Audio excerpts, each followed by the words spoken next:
Gəlin bu testin izahına baxaq. Python dilində yazılmış proqramın nəticəsini tapın.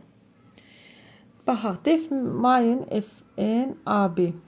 Burada belə deyək, yəqin proqramı əvvəldən axıra oxumağa ehtiyac yoxdur. Məğzi belədir bu. Bu proqramın belə deyək, bizdən istədiyi budur ki, main funksiyasına göndərilən 2 və 4 qiyməti əvvəlcə helper funksiyasına geçsin. Yəni əvvəlcə helperə gedir.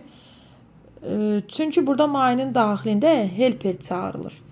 Gəlin həllinə baxaq. Helper 2 4 olarsa, helperdə olan əmr hansıdır? Baxın uşaqlar, helperdə olan əmr budur. Budur helperdə olan əmr. Bunu istəyir. Helper onda hesablayacaq bunu. Yəni x üstəgəl y, belə deyək, x üstəgəl y-ı hesablayacaq.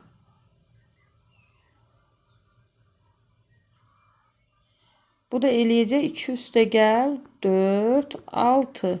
Yenidən burada y-da artıq x6 deyə götürəcək. Y-ı 4 götürəcək. X qiymətini dəyişib, yəni proqram artıq onu 6 deyə yadda saxlayıb. 24 oldu mu? Və return x üstəgəl y bizə verəcək 24-dən 6-nın cəmi 30.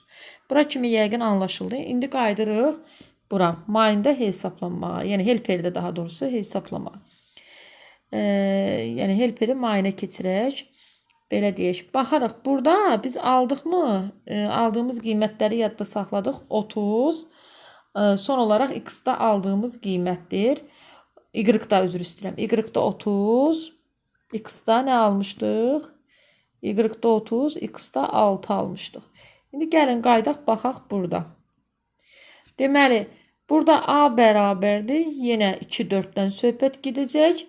A-nın yerində 2-dir. Helperin amma aldığı qiymət AB-də nə almışdı? 30. 32. Yəni yekun olaraq 30 almışdı. B-də amma qiymətimiz nədir? B-ni 4-ün üstünə neçə gələcək? B-də 4-dür. Burada 4 qiymətidir. Üstünə 4 gələndə 8. Və return burada son qiyməti A üstəgəl B-ni hesablasaq, 32 ilə 8-i biz hesablamış olacağıq. O da bizə 40 cavabını verəcək.